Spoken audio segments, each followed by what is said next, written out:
Bismillahirrahmanirrahim. Assalamualaikum warahmatullahi wabarakatuh. Alhamdulillahi alamin, hamdan na'imin, hamdan yuafi ma huwa yukafi mazidah. Ya Rabbana lakal hamdu kama yanbaghi li jalali wajhikal karim wa 'azimi sultanik. Allahumma shalli ala Muhammad wa ala ali Muhammad. Alhamdulillah. Pertama-tama marilah kita panjatkan puji dan syukur kita kehadirat Allah Subhanahu wa taala. Tak terlupakan salawat serta salam semoga tercurah limpah kepada qudwah hasanah junjungan kita semua Nabi besar Muhammad sallallahu alaihi wasallam. Alhamdulillahirabbil alamin.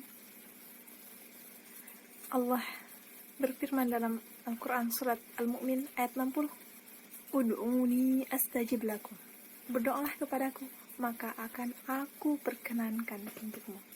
Maka akan Allah kabulkan. Doa termasuk ibadah yang paling agung. Doa bukan sekedar hanya kalimat-kalimat yang diucapkan secara lisan saja. Akan tetapi, terdapat beberapa syarat dan kondisi sehingga doa kita bisa dikabulkan oleh Allah. Sebab terkabulnya doa yang pertama, mengikhlaskan doa tersebut hanya untuk Allah Subhanahu wa taala, bukan untuk yang lain. Istiqomah, konsisten, terus berdoa, dan menjauhi kemusyrikan. Bagaimana mungkin bisa Allah mengabulkan doa orang yang menduakan Allah? Di surat Ghafir ayat 14, Fad'ullaha mukhlishina lahud-din walau karihal kafirun. Maka berdoalah, sembahlah Allah Ta'ala dengan memurnikan ibadah kepadanya, meskipun orang-orang kafir tidak menyukainya. Tauhid atau ikhlas merupakan syarat terkabulnya doa, karena tauhid akan mendekatkan seseorang kepada Allah.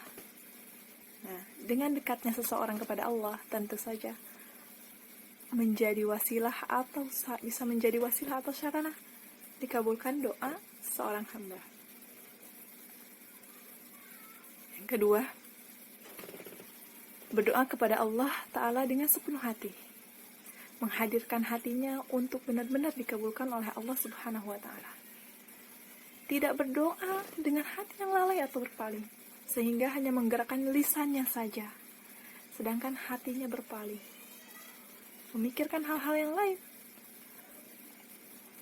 Di hadis riwayat Tirmizi, berdoalah kepada Allah dengan keyakinan bahwa doa tersebut akan dikabulkan, dan ketahuilah sesungguhnya Allah Ta'ala tidak mengabulkan doa dari hati yang lalai dan berpaling. Di sini karena ada orang yang berdoa tidak bersungguh-sungguh, seperti ya Allah, berikan aku rezeki jika engkau menghendaki. Itu seperti meledek Allah. Yakin aja, ya Allah berikan aku rezeki yang banyak. Yakin bersungguh-sungguh, hadirkan hati sungguh-sungguh. Karena ada pernah cerita orang terdekat saya, dia merasakan keajaiban doa yang sungguh-sungguh, berdoa sampai hatinya bergetar, berdoa sampai bercucuran air mata, saking dia ingin pergi ke Mekah. Dan ternyata Masya Allah, Allah yang maha menghendaki dia untuk pergi ke Mekah, walaupun jalannya sangat luar biasa. Kena tipulah, menunggu beberapa tahun, dan yakin hanya Allah sebaik-baik perencana. Dia berencana pergi bersama orang tuanya, tapi ternyata gagal, kena tipu. Ternyata Allah merencanakan dia berangkat bersama suaminya. Masya Allah. Keempat, mencari waktu-waktu yang merupakan waktu istimewa.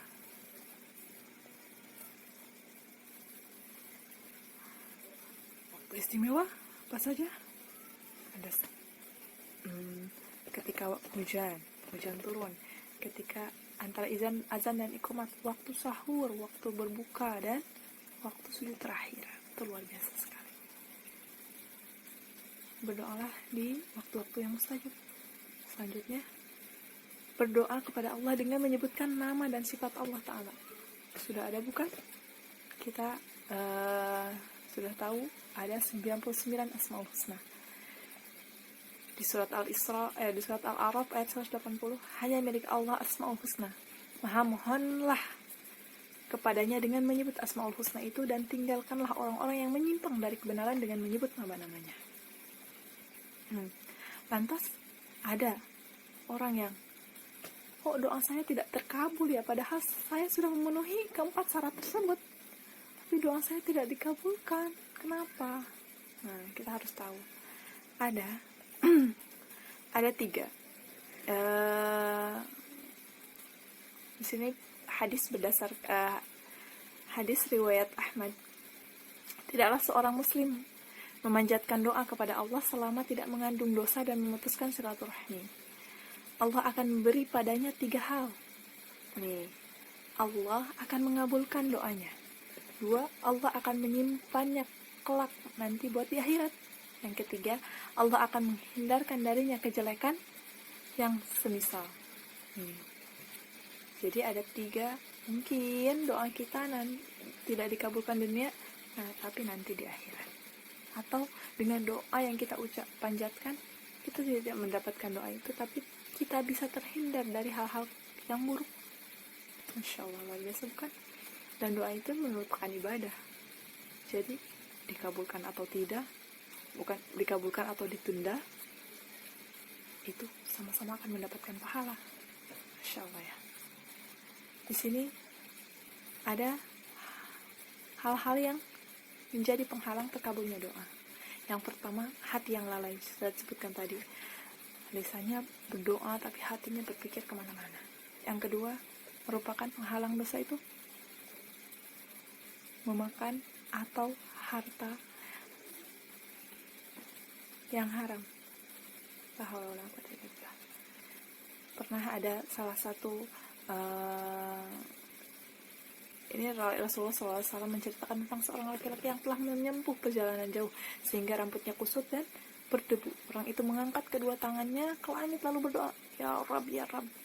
Padahal makanannya dari barang haram, minumannya dari barang haram, pakaiannya dari barang haram, dan diberi makanan dari barang yang haram. Maka bagaimanakah Allah akan mengabulkan doanya, kata Rasulullah. Hadis riwayat Muslim. Itu ya. Semoga kita terhindar dari hal-hal yang haram dan syubhat. Itu mungkin yang bisa saya sampaikan pada kesempatan kali ini. Kita tutup dengan semoga bermanfaat bagi saya pribadi, khususnya umumnya bagi kita semua. Akhirul kalam, assalamualaikum warahmatullahi wabarakatuh.